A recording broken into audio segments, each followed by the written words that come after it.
Welcome to English with Zenko Master. Get ready to learn something new today. I was staying at my cousin's house after a bad breakup. She had moved to a small town last year. It was far from the city and surrounded by hills and quiet roads. She offered me her guest room and I accepted. I didn't want to be alone, but I didn't want to talk much either. My days were quiet. I helped with little things around the house. I went for walks in the fields. I read books from her shelf. But most of the time, I just sat near the window. My heart still felt heavy, and everything seemed a little too quiet. On the fourth night, I had a strange dream. I was walking through a field, but it looked different. The grass was brighter, and the sky had a soft glow. I didn't feel afraid. In fact, I felt calm more than I had in weeks. In front of me, I saw a village. It was small, with wooden houses and narrow paths. Lanterns hung outside each door. The light was soft and warm. I didn't recognize the place, but it felt familiar. Like I had been there before, long ago. I kept walking. There were no people, but I could hear music. It sounded like someone was playing a music box. I followed the sound, and soon I reached the center of the village. There was a tall tree there, with a bench beneath it. A woman was sitting on the bench. She looked about 60, with silver hair and kind eyes. She smiled at me, like she knew who I was. "You found it," she said. "You're ready." I wanted to ask what she meant, but she stood up before I could speak. She pointed behind me. I turned, and I saw two small doors standing alone in the field. "One will show you the truth," she said. "The other will give you rest. You must choose one." Before I could ask more, the dream ended. I opened my eyes. It was still dark. The room was quiet, and I could hear the wind outside. My heart was beating fast, but I didn't feel scared. I felt curious. The next day, I didn't mention the dream to my cousin. I thought it was just my mind trying to work through things. But that night, the dream came again. This time, the woman didn't speak. She just looked at me and waited.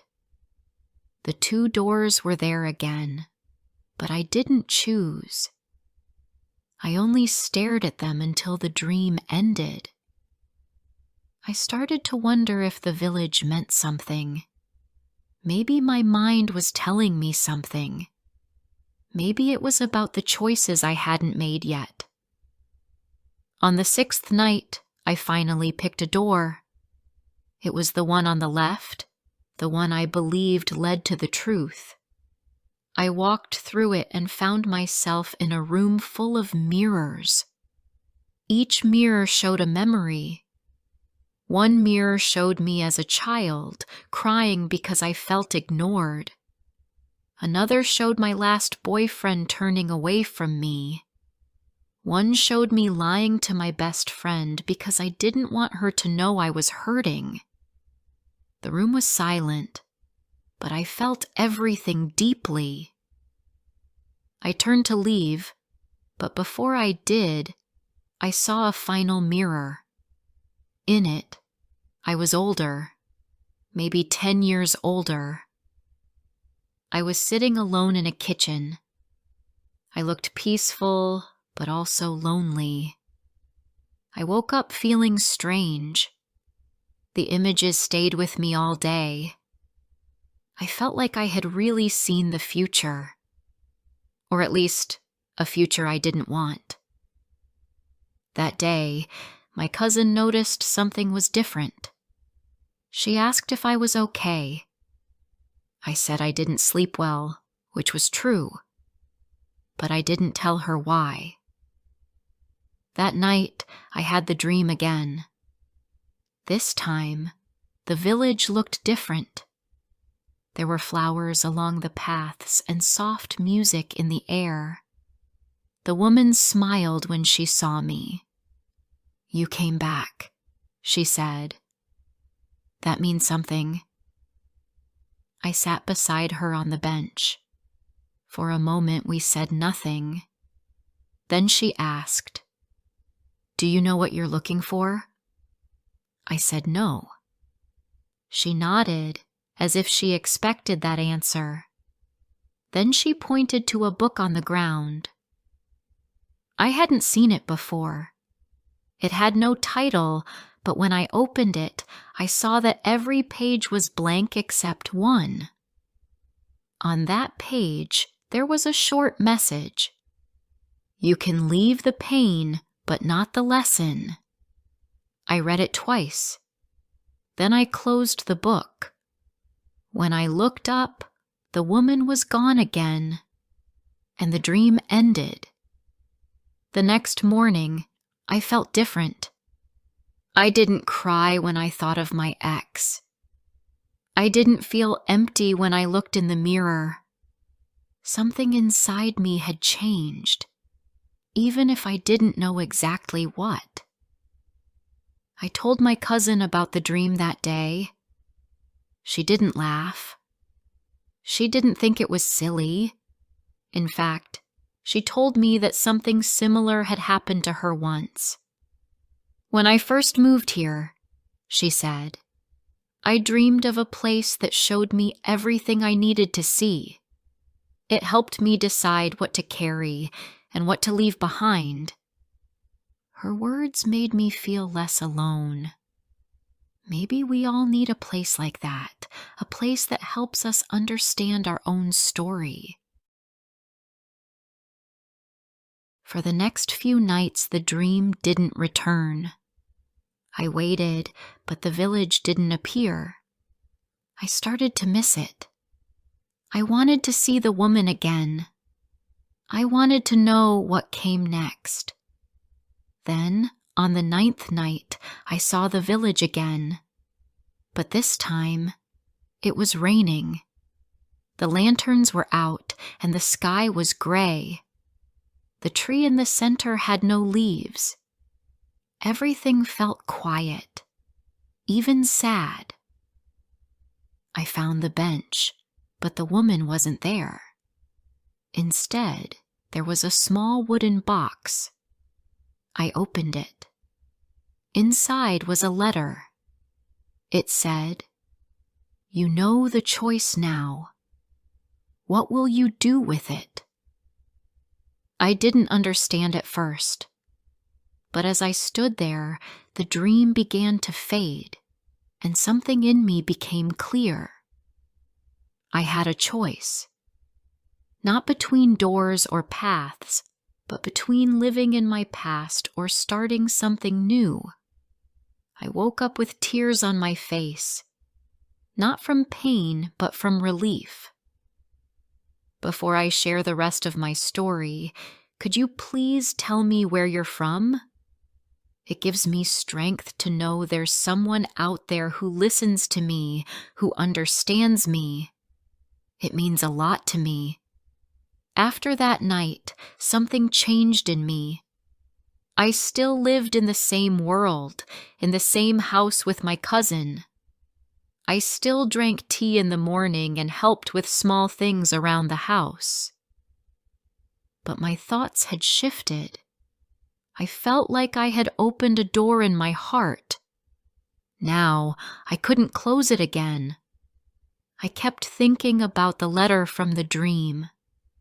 You know the choice now. What will you do with it? I didn't know the answer yet, but I felt a new kind of energy in my body, a quiet strength. It wasn't loud. It didn't come with big ideas or plans. But it was there. The dream didn't come back the next night, or the night after. At first I felt disappointed. I missed the village. I missed the woman and her calm voice. I missed the feeling of being seen without needing to speak. But slowly, I began to understand something. The village wasn't gone. It had become a part of me. One morning, I woke up early and went outside before anyone else was awake. The sky was pale, and the ground was still wet from rain. I walked into the field behind the house. The grass brushed against my legs, and my shoes got muddy, but I didn't care. I sat on a rock under a tree and closed my eyes. I tried to remember the village, the lanterns, the soft music, the 2 doors, and the mirror. The mirror had shown me my memories, not to hurt me, but to help me, to show me what I had carried all these years without knowing it. I thought about my father. He left when I was 9. I used to think it didn't matter because we were never that close. But that wasn't true. A part of me had always wanted to be enough for him to stay. I thought about my best friend from college. We stopped talking 2 years ago after a fight. I told myself she changed, that we just grew apart. But the truth was, I pushed her away first. And of course, I thought about my last relationship, the one that ended before I came here. He said I was too closed, too careful with my emotions. He was right, but I didn't say that back then. I told him he was selfish, and I left without explaining. Now, I was starting to see the pattern. I kept trying to protect myself by hiding, but every time I hid, I lost something important. A friend, a partner, a chance to grow. That afternoon, I sat with my cousin and told her some of these things. She didn't say much. She just listened. When I finished, she hugged me and said, "You're doing the hard work. I'm proud of you." That night, the village returned. I saw the warm lights again, the paths, the houses, the soft sounds in the air. This time, there was no woman, no doors, no mirror, just me, walking alone through the village. But I wasn't afraid. I walked to the tree in the center. The bench was there, but empty. I sat down and waited, not for someone to come, not for a message. I just sat there quietly, and it felt enough. After a while, I saw something new. A small girl walking toward me. She looked about 8 years old. Her eyes were big, and her hair was tied in a braid. She smiled at me, and I smiled back. Without a word, she sat beside me and held my hand. I didn't ask who she was. I already knew. She was me, my younger self. We sat there for a long time. I didn't feel sad. I felt whole. Then she whispered something I'll never forget. "You made it here. That's all I wanted." I woke up with tears again, but this time they were quiet tears. They didn't come from pain. They came from peace. That week, I started writing, not stories or poems, just thoughts, memories, letters I would never send.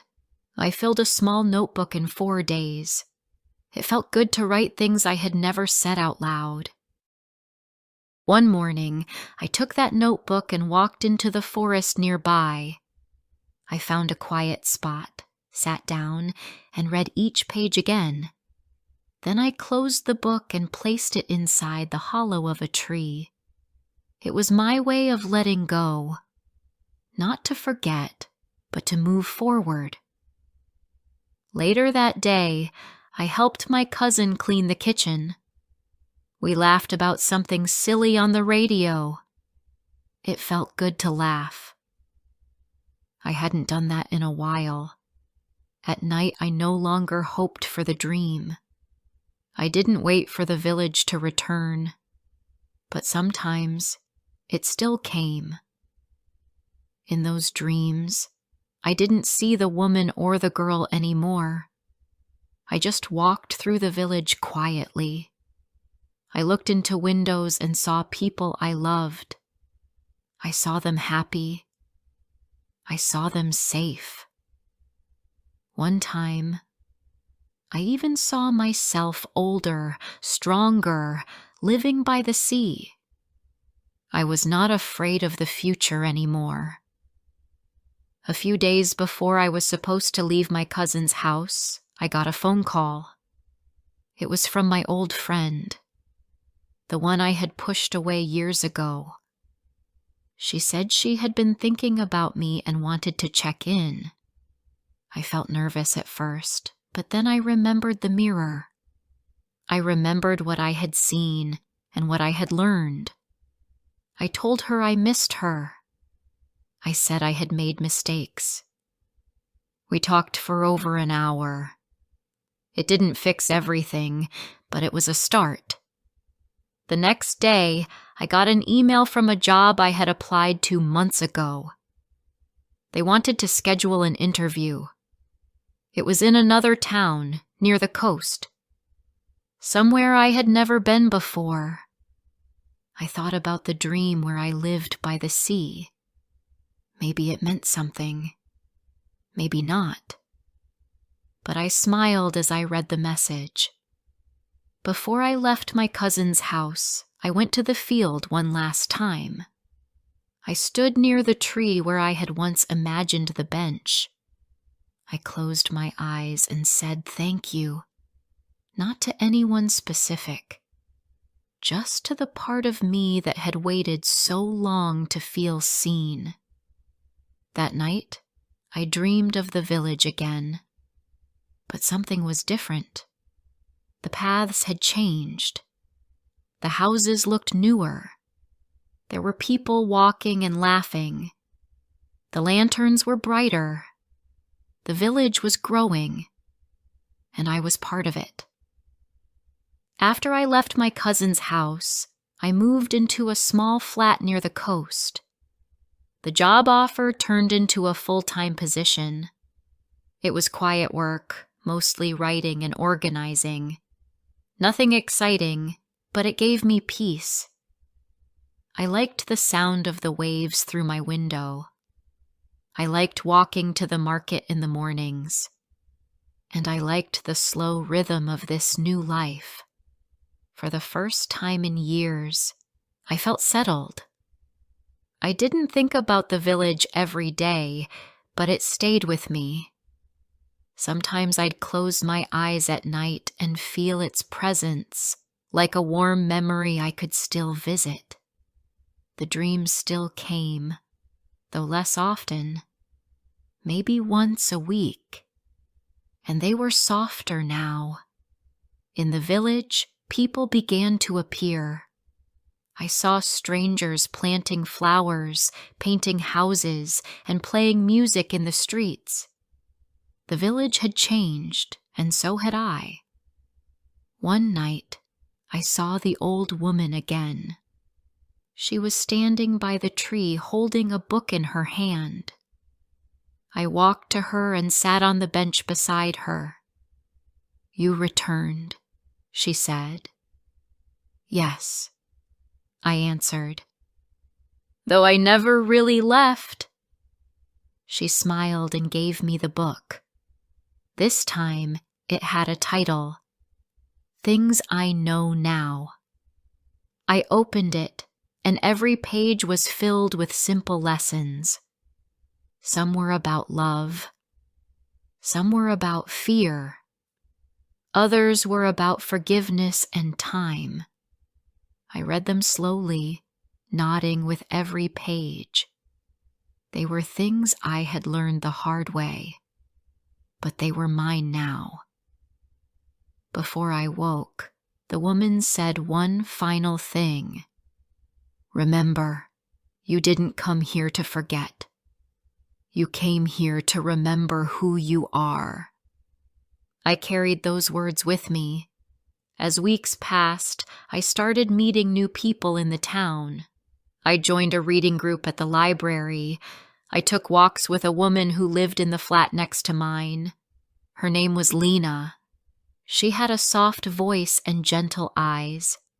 We spoke about books, plants, and our favorite types of tea. She never asked too many questions, and I liked that. One evening, she invited me to her home for dinner. As we ate soup and bread, she asked me a question I didn't expect. "Have you ever had a dream that stayed with you after you woke up?" I looked at her, surprised. Then I nodded. "Yes," I said. "I have." She smiled. "Me too. There's a place I dream of sometimes. It feels like a memory, but I've never been there." I didn't say anything right away. I wondered if we had visited the same place. Or maybe she had her own version. Maybe everyone had a secret village in their heart one that appeared when they were ready to see it. Later that night, I walked home and felt a strange kind of joy. Not loud or wild, but steady, like the feeling of walking towards something instead of away. That night, I dreamed again. But this time, the village was full of light. It looked like a festival. Strings of small lights were hung between trees. Children were running in the streets. People were dancing, laughing, sharing food.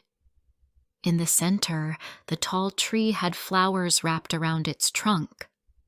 The bench beneath it was taken by a young couple holding hands. I smiled at them as I passed. Then I saw the girl again, the little girl who was me. She was older now, maybe 12. She waved at me and I waved back. I walked through the village slowly, breathing in the peace. There was no task, no message, no choice, just presence. Then I saw something unexpected. A new door. It stood at the edge of the village where the trees began. It was simple, made of wood, with no color or design. Just a small note pinned to the center. "Only open this if you're ready." I stood there for a long time. I wasn't afraid, but I was careful. I knew this door wasn't like the others. This one wasn't about looking back. It was about stepping forward. I touched the handle, and the dream ended. The next morning, I woke with a clear feeling. I didn't need to open the door yet, but I would one day, when the time came. A few days later, I met Lena at the beach. We sat on a large rock and watched the waves. "I've been thinking about your question," I said. She looked at me with interest. "You asked if I ever had a dream that stayed with me. I have. There's a village I see in my sleep. It only appears when I need it. It's helped me understand myself." She nodded, as if she already knew. "Mine is a small house by a river," she said. "There's always music, but no one is playing it. I never feel alone there." I smiled. "Maybe they're part of the same world." "Maybe," she said. Then we sat in silence, watching the sea. That night, I dreamed again. But this time, I wasn't in the village. I was watching it from a distance. It looked beautiful and complete. I felt like I was saying goodbye, but not in a sad way. More like closing a chapter. The next morning, I picked up my phone and called my mother. We hadn't spoken much in the last few years. There had been a distance between us.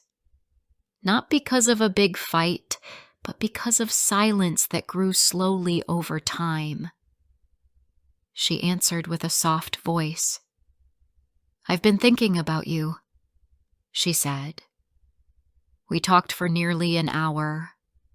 About small things, about memories, and about what we both wished we had done differently. After that call, I felt something shift again, like another weight had lifted. I started keeping a journal, not just of dreams, but of real moments. I wrote down kind things people said, times I felt strong, small joys, like a warm cup of tea or a good laugh. I began to notice how many good things were happening around me. One evening, I stood outside my flat and looked up at the sky. The stars were bright. The air was cool. And for the first time in my life, I felt whole. Not perfect, not finished, but whole. I didn't know when I would dream of the village again. Maybe it would return someday. Or maybe I didn't need it anymore. Maybe the village had done its job. It had shown me my truth. It had reminded me of my pain, but also my strength. It had offered me choices and helped me make peace with them. And now, it had led me back to myself. I hope you have enjoyed the story. Like and comment if you want to hear more soon.